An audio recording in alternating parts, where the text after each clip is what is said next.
Welcome back. Today we're diving deep into a coin you might walk past every day and still miss its secrets. Today we're diving deep into one of the most iconic families of American coinage, the Liberty-themed half dollars. From the early seated liberties to the breathtaking walking Liberty and bold standing Liberty designs, we'll cover their full history, where they were made, how they circulated, what uncirculated condition looks like, and which pieces collectors hunt like treasure. If you collect, flip, or just love history, stick around. Hit like, subscribe, and let's get into it. The 1971 U.S. half dollar, Kennedy design. Its background, why collectors sometimes call older halves Liberty types, what makes 1971 notable, circulation versus uncirculated conditions, rare error varieties, and value guidance. I pushed for clarity, dates, mint marks, composition, and added practical tips for collectors. U.S. half dollars have worn several Liberty faces. Flowing hair, capped bust, seated Liberty, walking Liberty. All showing different interpretations of Liberty through the 19th and early 20th centuries. But after the assassination of President John F. Kennedy, the half dollar was redesigned in 1964 to bear Kennedy's portrait. So when we talk about a 1971 Liberty half dollar, we really mean a 1971 Kennedy half dollar, and we sometimes mention Liberty type halves only for context and comparison. 1971 is an important year because it's the first full year the U.S. Mint produced circulation strike Kennedy halves in the new copper-nickel clad composition, 2 outer layers of copper-nickel bonded to a pure copper core. This followed earlier years, 1965 to 1970. Where the strike circulation halves had reduced silver content or special silver issues. By 1971 the Mint moved fully to clad for circulating pieces, which changed their collector and bullion appeal. In 1971 you'll see Kennedy halves from 3 main sources in typical circulation. Philadelphia, no mint mark on circulation strikes that year. Denver marked D. And San Francisco, proofs in some special sets marked S. Because the clad change was nationwide, every mint used the same new alloy for circulation strikes. Bottom line, 1,971 circulation halves are very common. Hundreds of millions were struck and most survive today in some condition, which means an ordinary circulated 1971 half is generally only worth close to face value or modestly more to collectors. However, that broad commonness doesn't mean there aren't valuable exceptions, errors, rare die varieties, or high-grade uncirculated survivors. This is the exciting part. Collectors and online sellers point to a few 1971 varieties that can be worth more than face value. Doubled die obverse/reverse and other die doubling. Some varieties exist and trade for premiums depending on severity and grade. Mint errors, off-center strikes, clipped planchets, wrong planchet pieces, and extreme die/sync errors can command sizable prices. Certain modern errors and die quirks, including reported missing designer initials or odd marks, are popular with error collectors and can spike interest on auction sites and channels. Video content and auction listings frequently highlight such error pieces. If you think you have one, compare with reputable references before assuming a high value. Here are practical value guidelines. Market prices fluctuate, and extreme grades or confirmed error pieces can change these drastically. Typically trade at or very near face value. Modest premiums exist for nicer AU, about uncirculated examples. MS, 60 to MS, 65 examples sell for a few dollars to a few tens of dollars. Exceptional certified pieces or rarer die varieties can go higher. References and price guides show ranges that span from roughly the low dollar range up to several hundred or a few thousand for rare certified variants. But the everyday MS grade piece is usually not high value. Always check current price guides and recent auction results. Doubling, off-center strikes, clipped planchets, or a clearly different edge treatment. Odd mint marks or missing marks can be a clue, but many no mint mark claims are misrepresented. A pristine, well-struck MS-graded coin from a reputable service, PCGS NGC Annex, will usually bring more than an uncertified compare suspected varieties to PCGS/NGC die variety lists and price guides before buying or selling. If in doubt, get it certified. If you find an uncirculated 1971 half, handle by the edges, avoid PVC flips, they damage surfaces. Keep coins in inert holders, mylar, airtight, or archival flips. Store in a cool, stable environment and avoid cleaning them. Cleaning ruins collector value. 4 coins you suspect are errors or high value. consider professional grading. Use reputable dealers or auction houses for potentially valuable coins. For error coins, document everything, high-res photos, obverse/reverse/edge, close-ups of the anomaly. Get multiple opinions if you think a coin is especially rare before listing on consumer marketplaces. Many ultra-rare listings online are misattributed. So, is a 1971 half dollar the most valuable old and rare coin? Usually not by itself. The standard 1971 Kennedy half is common. But hidden among those ordinary coins are intriguing die varieties and rare errors that can be valuable. That's the fun of coin hunting. An ordinary jar might hide an extraordinary story. If you've got a handful of 1971 halves, check the mint mark, look for doubling or unusual marks, and don't clean them.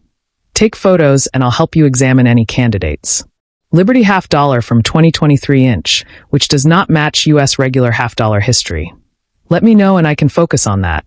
Otherwise, I'll assume you meant classic Liberty/seated/walking/other Liberty design half dollars. Liberty refers to the motif of Lady Liberty or some allegorical figure. On the obverse of many US half dollar coins over US history, rather than a specific coin of 2023. The US Mint has issued many half-dollar designs bearing Liberty in their design or legends across different series. Draped bust, capped bust, seated Liberty, Barber Liberty head, walking Liberty, and others. Each series has its own history, mint dates, mint marks, design changes, and rarities. Series years minted obverse and general design metal composition major changes/notes draped bust 1796, 1807 Lady Liberty with flowing hair, draped bust. Reverse with eagles in different styles, small eagle, heraldic eagle, silver, 90%. Very low mintages in early years, e.g. 1796, 1797. Some rare die varieties. Capped bust 1807, 1839 Liberty wearing a cap, Phrygian cap. More refined designs, changes in edge, lettered versus reeded. Reverse inscriptions, half DOL. Versus 50 cents, silver, 89-90%. Many overdates and varieties. Some rare subtypes from New Orleans Mint, Mint. Seated Liberty 1839, 1891 Liberty seated on a rock, holding shield, etc. Reverse with eagle, various modifications, added stars, arrows, different motto placement, etc. Silver mintage numbers vary a lot. Coins from mints like Carson City, CC, often rarer. Some key dates very valuable. Barber half dollar 1892, 1915 designed by Charles E. Barber.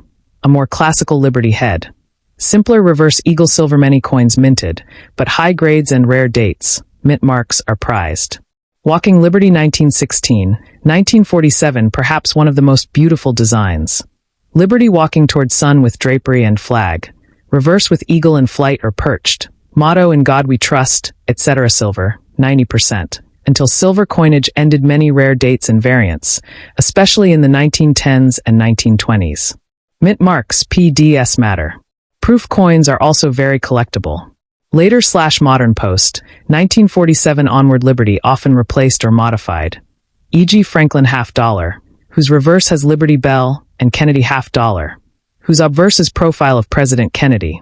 Motto Liberty still present. After 1964 silver content dropped, composition changed many issues, including proofs, special mint sets, etc. Several factors contribute. Very low original mintage, few coins struck. Poor survival, many have been melted, worn, lost, damaged.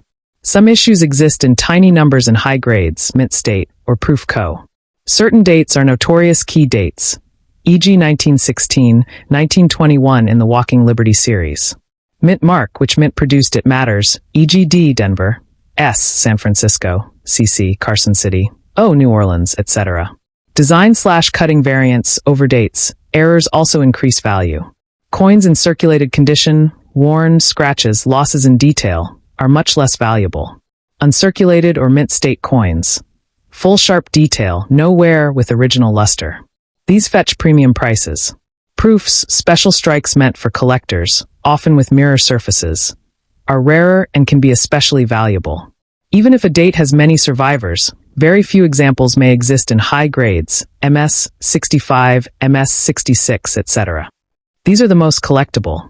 Proofs with special design features, cameo, deep cameo, etc., are especially prized.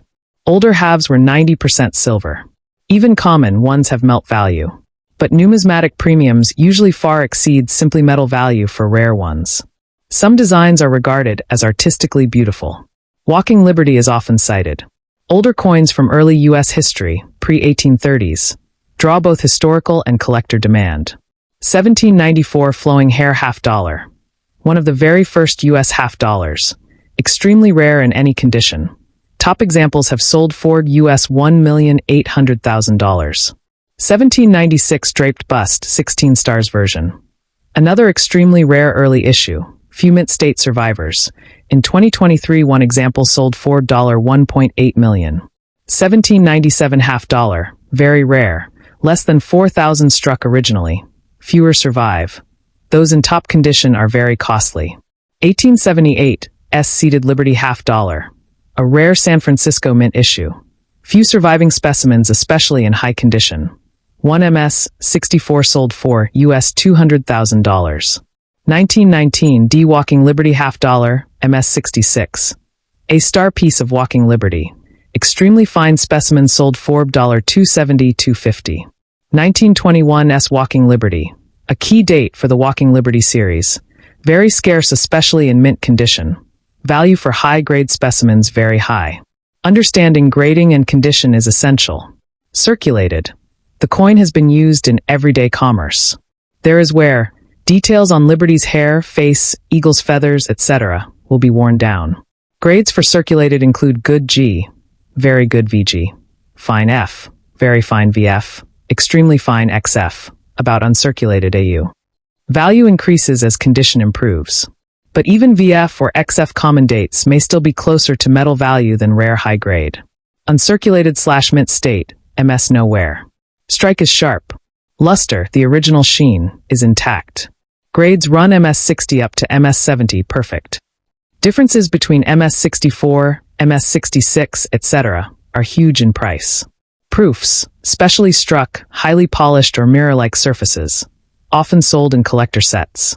These may have design finishes such as deep cameo, where design stands out in frosty relief against mirror background.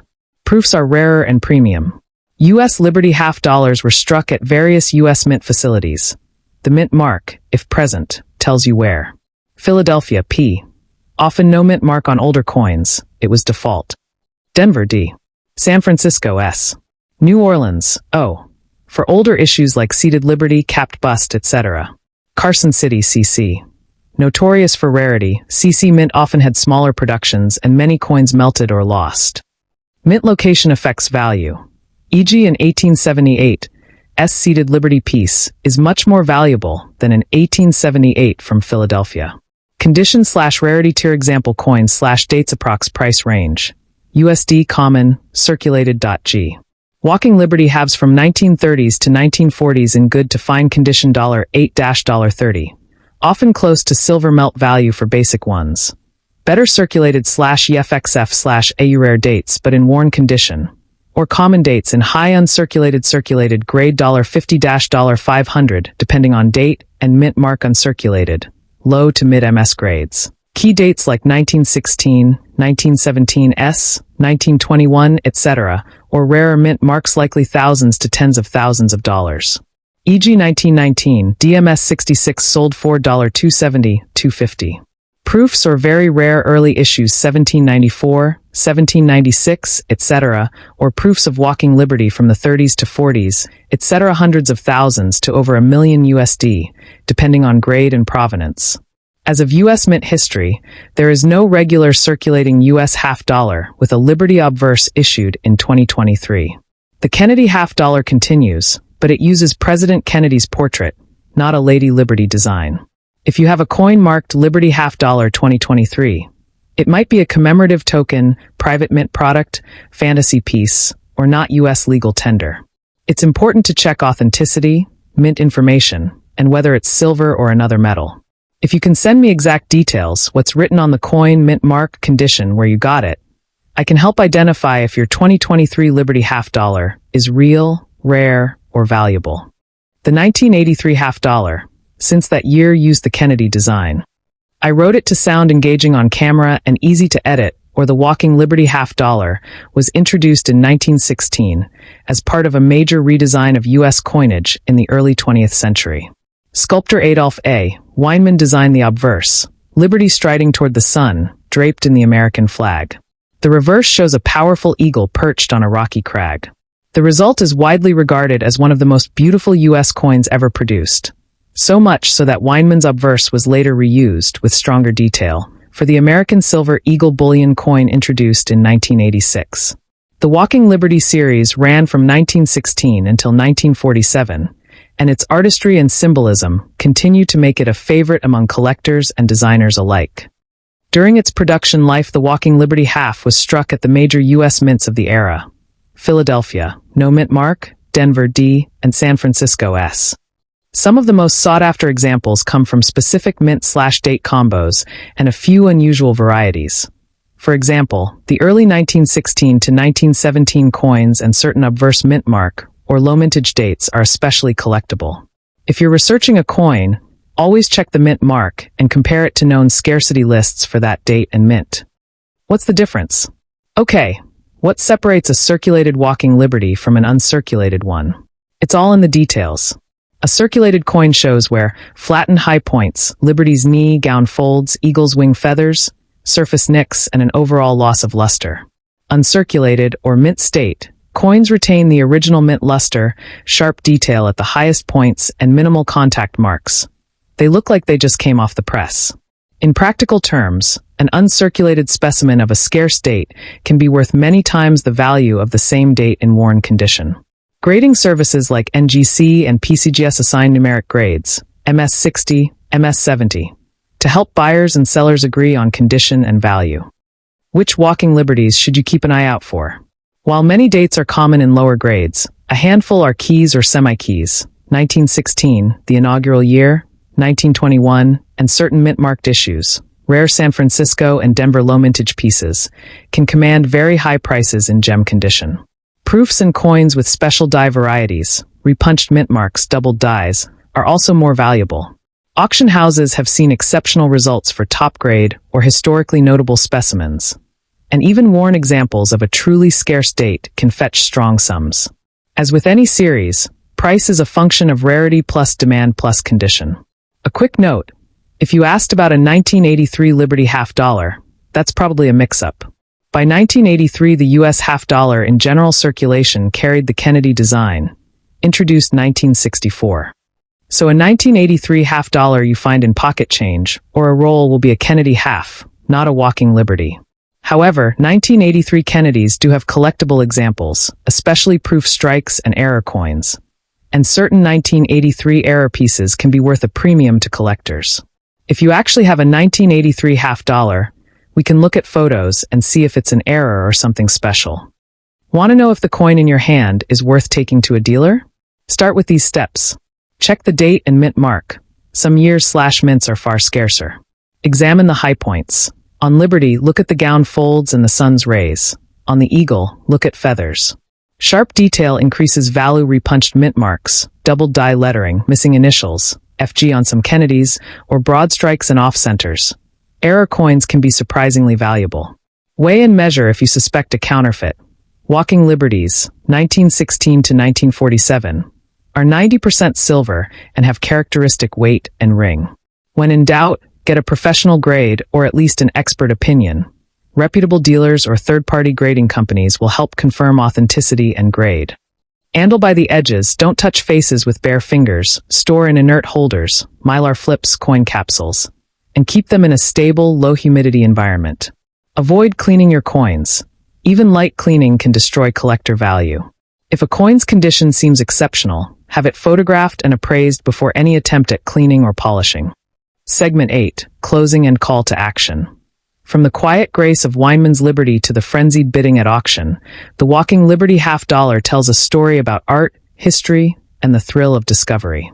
If you've got one in a box, or you find a worn silver half in a jar of old coins, slow down. Study it. Take a photo. It might be a common date, or it might be a hidden gem. Drop an image in the comments or send it to me. I'll help you identify it.